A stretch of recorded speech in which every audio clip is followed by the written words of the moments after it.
ओम श्री गणेशाय नमः। ओम श्री गुरुदेवाय नमः। ओम श्री परमात्मने नमः। त्वमेव माता च पिता त्वमेव बन्धु च सखा त्वमेव विद्या द्रविणं त्वमेव सर्वं मम देव। मेरे साथियों,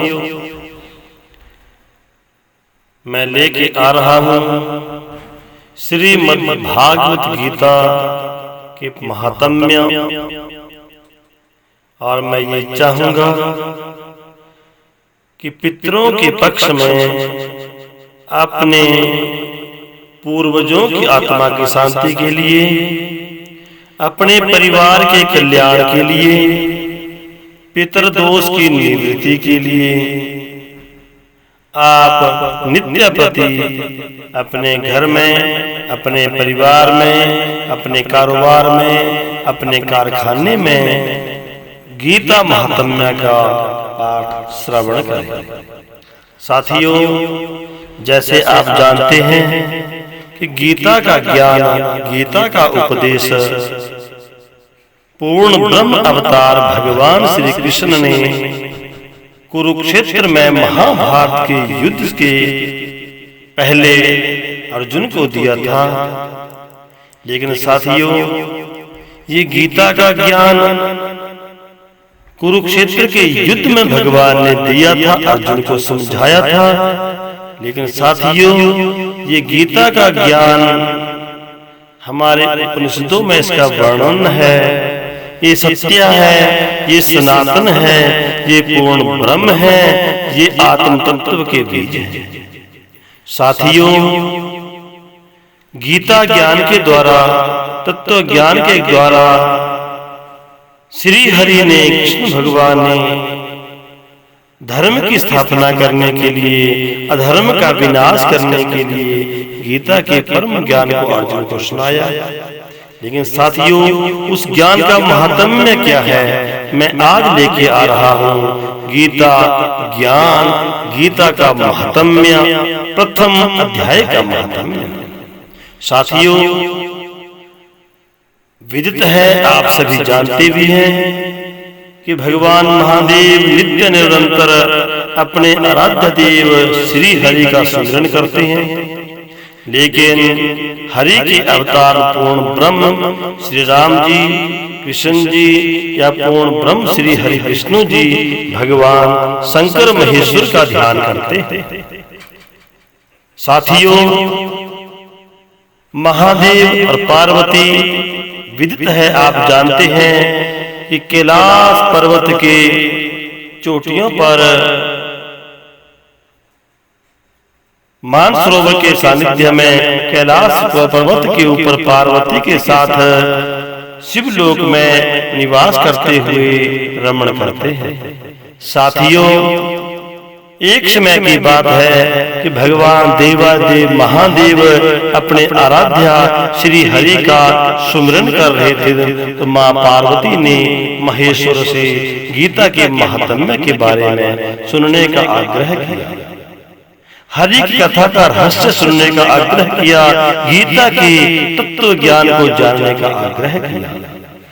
साथियों, प्रभु प्रेमियों, ये सौभाग्य की बात है कि गीता का ज्ञान, गीता का महात्म्य जन्म जन्मों के पुण्यों के उजागर होने से, उदय होने से ही श्रवण करने को मिलता है। पार्वती के आग्रह करने पर श्री महेश्वर ने श्री हरि के परम विग्रह स्वरूप का दर्शन एवं उनका ध्यान करते हुए तत्व ज्ञान के बारे में पार्वती को समझाने लगे कि देवी, जिस प्रकार गीता का ज्ञान का महात्म्य श्री हरि ने अपनी प्रिय शक्ति लक्ष्मी को सुनाया, मैं आपको वही सुनाता हूं। लक्ष्मी जी ने एक समय श्री हरि से प्रश्न किया कि प्रभु आप सर्वेश्वर है, आप परमेश्वर है, आप परम ब्रह्म हैं, आप पूर्ण पिता है, आप जगदीश हैं, लेकिन आप फिर भी किस देवता का ध्यान करते हैं और क्षीर सागर में नींद से लेते हुए, आलस्य की नींद लेते हुए क्या क्या करते हो, सोए रहते हैं, इसका क्या कारण है। साथियों, लक्ष्मी के आग्रह करने पर श्री हरि ने महालक्ष्मी को समझाते हुए बताया कि मैं तत्व ज्ञान का अनुसरण कर रहा हूँ। तत्व ज्ञान, गीता का ज्ञान ही भाव और अभाव, भुगत और आदि और अनंत से रहित शुद्ध ज्ञान के प्रकाश से उपलब्ध होने वाला परम अनंत स्वरूप होने के कारण एकमात्र सुंदर मेरा ईश्वरीय स्वरूप है। मेरा स्वरूप, मैं ईश्वर हूँ, लेकिन मेरा ईश्वरीय स्वरूप जो है भाव और अभाव से ऊपर है, आदि और अनंत से ऊपर है, द्वैत और अद्वैत से ऊपर है, लेकिन वो तत्व ज्ञान हमें सिर्फ गीता के ज्ञान में ही सुलभ है। साथियों, श्री हरि ने अपनी प्रिय लक्ष्मी को समझाया कि गीता का ज्ञान, गीता का महात्म्य में जो है, गीता में 700 श्लोक है, लेकिन एक श्लोक, आधा श्लोक या 1/4 श्लोक भी पाठ करने से, श्रवण करने से प्राणी परम गति को, परम शांति को, तत्व ज्ञान को जान लेता है। तो साथियों, श्री हरि ने इस रहस्य को समझाते हुए इस महात्म्य को अब देखिए, भगवती माँ पार्वती को महेश्वर भगवान क्या सुना रहे हैं। भगवान बोले, सुशर्मा एक ब्राह्मण था, ब्राह्मण के कुल में सुशर्मा का जन्म हुआ था, लेकिन दुर्भाग्य की बात है कि सुशर्मा बहुत ही खोटी बुद्धि वाला था, पाप कर्म करने वाला था। साथियों, वो सुशर्मा ब्राह्मण पापियों का शिरोमणि था, वैदिक ज्ञान से शून्य था, क्रूर कर्म करने वाला था, ब्राह्मण कुल में पैदा हुआ था, लेकिन वो लंपट, मांस मदिरा का पान करने वाला, वैश्यगामी, पाप आसक्त रहता था। साथियों, जीवन में ऐसा कोई पाप कर्म नहीं, ऐसा कोई दुष्कर्म नहीं जो सुशर्मा ने नहीं किया। लेकिन एक दिन की बात है, सुशर्मा चोरी करने के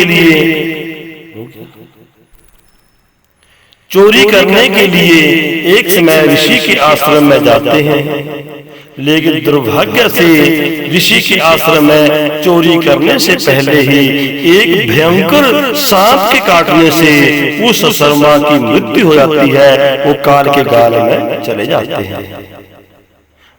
प्रिय साथियों, जैसे ही सर्प ने सुशर्मा को काटा, सुशर्मा की आत्मा इस शरीर से निकली और यम के दूत उस पाप आत्मा को, उस दुर आत्मा को, उस नीच आत्मा को यमपुरी में ले गए। साथियों, यमपुरी में जाने के बाद अनेकानेक नरकों में सुशर्मा ने दुख भोगे, क्योंकि ये शास्त्रों का प्रमाण है, एक बार मनुष्य का तन छूट जाए, नरकों में चला जाए, उसे 84 लाख चक्कर भोगने पड़ते हैं। साथियों, ये दुर्भाग्य की बात है, वो ब्राह्मण था, लेकिन पाप कर्म किए, नरकों में गया। नरकों की यातना भोगने के बाद इस धरा के ऊपर वो एक बैल के रूप में है, एक बोझ ढोने वाला बैल बन करके जन्म उसने लिया। साथियों, जैसे ही बैल का जन्म हुआ, वो युवावस्था को प्राप्त हुआ। एक पंगु ने, एक लंगड़े व्यक्ति ने उस बैल को अपनी बैलगाड़ी को खींचने के लिए खरीद लिया। ब्राह्मण था, सत्कर्म करता तो स्वर्ग को जाता, लेकिन ब्राह्मण ने पाप कर्म किए, पहले नरकों में दुख भोगा, उसके बाद वो एक बैल बना। बैल भी भार ढोने वाला, बैलगाड़ी में जोतने वाला। उस पंगु ने, उस लंगड़े प्राणी ने अपनी बैलगाड़ी पर बैल को घुमाते घुमाते कहते बहुत दूर तक ले गया, और भूख और प्यास से व्याकुल होकर के बैल अचेत होकर के, बेहोश होकर के गिर गया। साथियों, एक तो पशु की योनि, ऊपर से भूख और प्यास से व्याकुल, वो गिर गया, चिढ़ाने लगा, बार बार होश आता, फिर होश होता, उस बैल के प्राण निकलने को आगे, लेकिन प्राण निकले नहीं। साथियों देखिए, ये है कर्म का लेखा और जोखा, ये है कर्मों का हिसाब। बैल के प्राण निकले नहीं, उसके प्राण कंठ में आगे, बहुत दिनों तक वो बैल तड़पता रहा, उसके प्राण नहीं निकले। उस शहर के बीच में जितने भी संत थे, जितने ब्राह्मण थे, यज्ञ करने वाले थे, सभी ने अपना अपना पुण्य दिया कि मैंने इस जन्म में ब्राह्मण को भोजन कराया, वो पुण्य इस बैल को मिल जाए, इसके प्राण छूट जाए।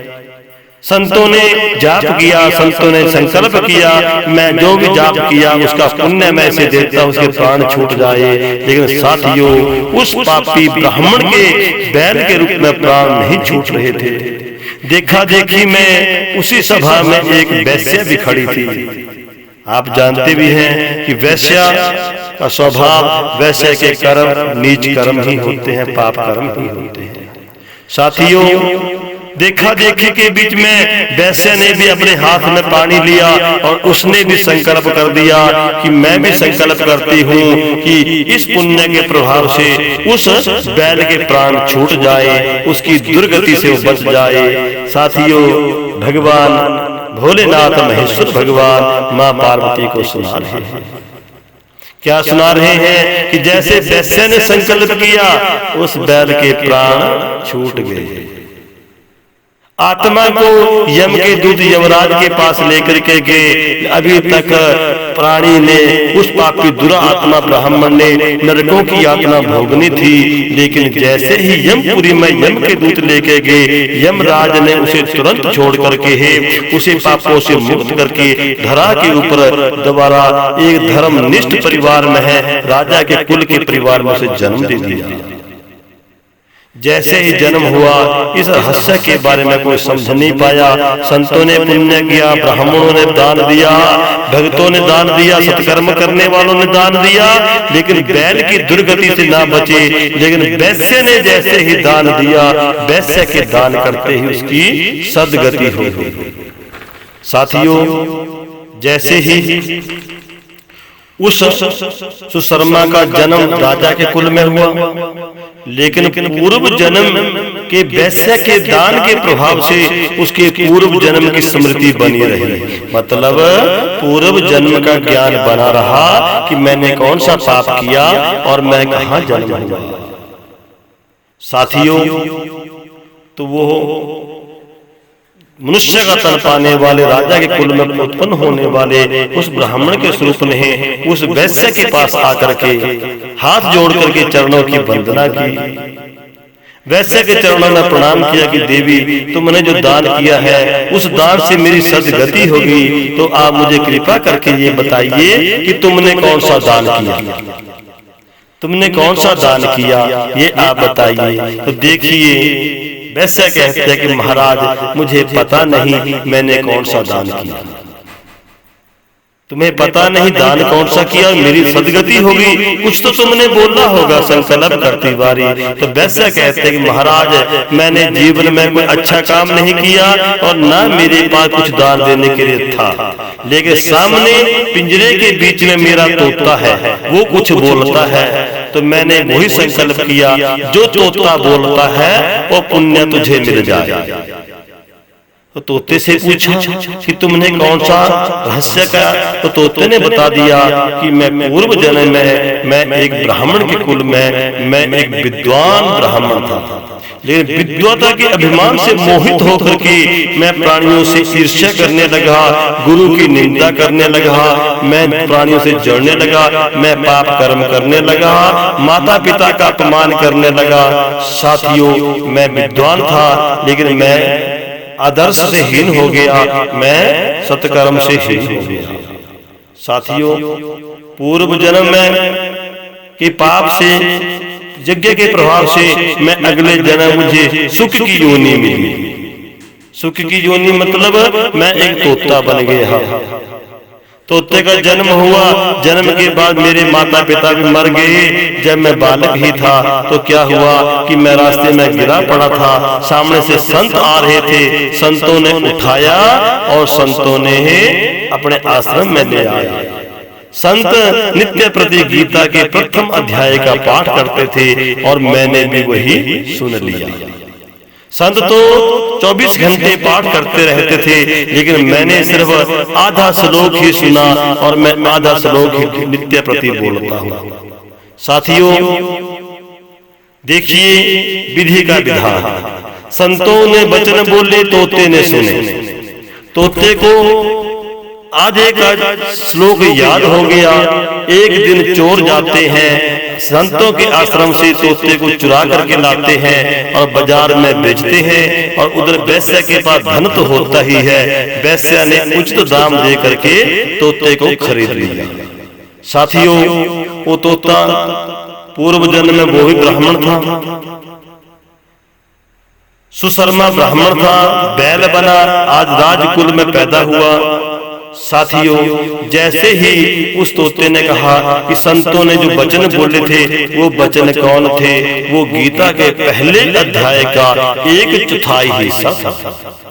मैंने और उधर वैश्य ने भी वही संकल्प किया कि जो गीता के 4थे अध्याय को जो तोता बोलता है वो पुण्य इस प्राणी, इस बैल को मिले, इस प्राणी की दुर्गति हो जाए। तो साथियों, जब तोते के मुख से 4था हिस्सा श्लोक को ही सुन करके उस दुरात्मा सुदेव की सदगति हो गई, बैल की नरक योनि से वो छूट गया, जन्म जन्मों के पापों को, नरकों को भोगने से छूट गया।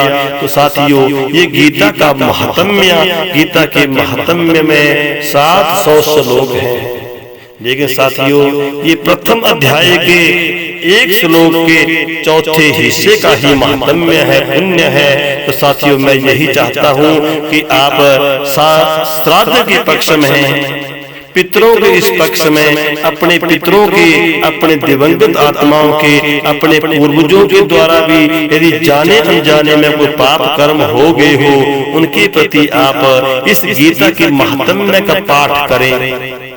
आप पाठ सुने या पितरों के निमित्त मेरे इस YouTube के माध्यम से अपने घर में श्राद्ध से पहले या श्राद्ध के बाद 16 दिनों तक किसी भी समय आप गीता के महात्म्य के इस महात्म्य को श्रवण करके अपने परिवार का कल्याण करें, पितृ दोष से मुक्त करें एवं अपने पूर्वजों को श्री चरणों कमलों की भक्ति और सद्गति प्रदान करें। इसी के साथ साथियों, ये था मेरा पितरों की सद्गति ही पितृ दोष शांति के लिए गीता महात्म्य के प्रथम अध्याय का महात्म्य।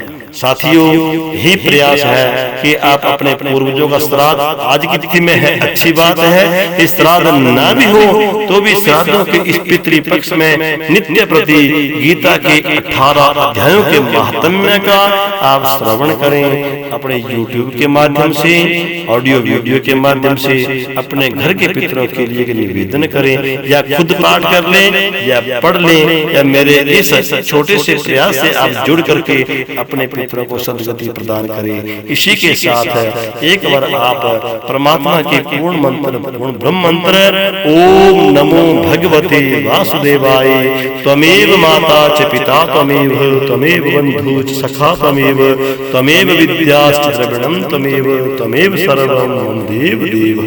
ओम शांति शांति, ओम शांति।